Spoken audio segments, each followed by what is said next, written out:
Happy 360 day, everybody. This is me, Psycho Break. Yet I tell my DM. Also, but yeah, let's get into it. So the 360 day, as you notice, some of the games in the backwards compatibility list has been brought up. You end up having some of the games showing. If you go to game apps, you will see some of your downloads. The ones that you formerly got will show up. Some of them are still showing up and take a little bit of time, so just to let you know, it may take a bit. So the biggest question of it all was, on this backwards compatibility that's coming out, will it launch the DLC titles coming to it? The answer is yes.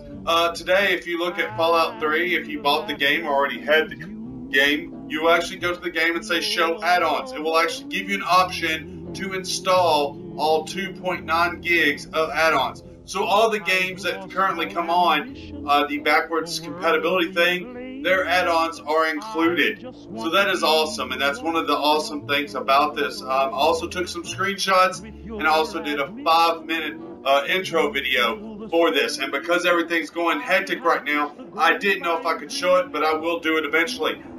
In the background here, if you take a look, it's going to show, it's showing the storyline of The War Never Changes.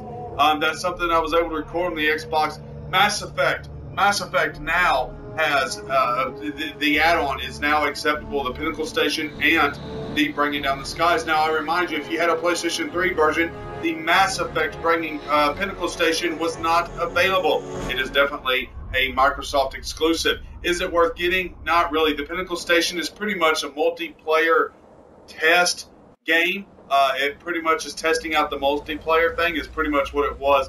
You kind of see that when Mass Effect 3 happened, this was something in the back of their mind that they were going to do. They just weren't sure of it. At the end, if you beat Pinnacle Station, you get a house, a warehouse. You can actually look that up. It's pretty cheesy, not really worth it. Anyway, now, the one thing, if you like this video, I will ask that you actually rate, comment, and subscribe. But also, the one thing they need to bring back is they need to take the gamer picks that they did for the 360 and make them available for Xbox One. Yes.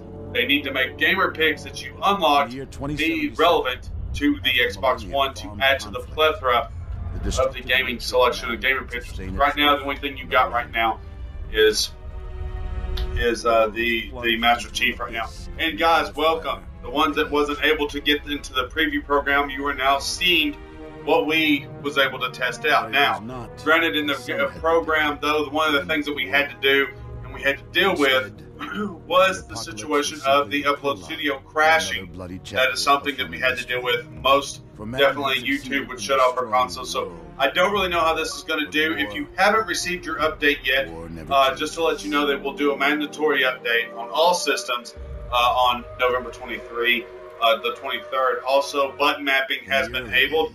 Yes, if you don't like your trigger buttons or something, you can switch them around. Your controller does also have an update as well. So there's a lot of things to consider. Now, granted, if you look, you'll notice there's a thing called narrator.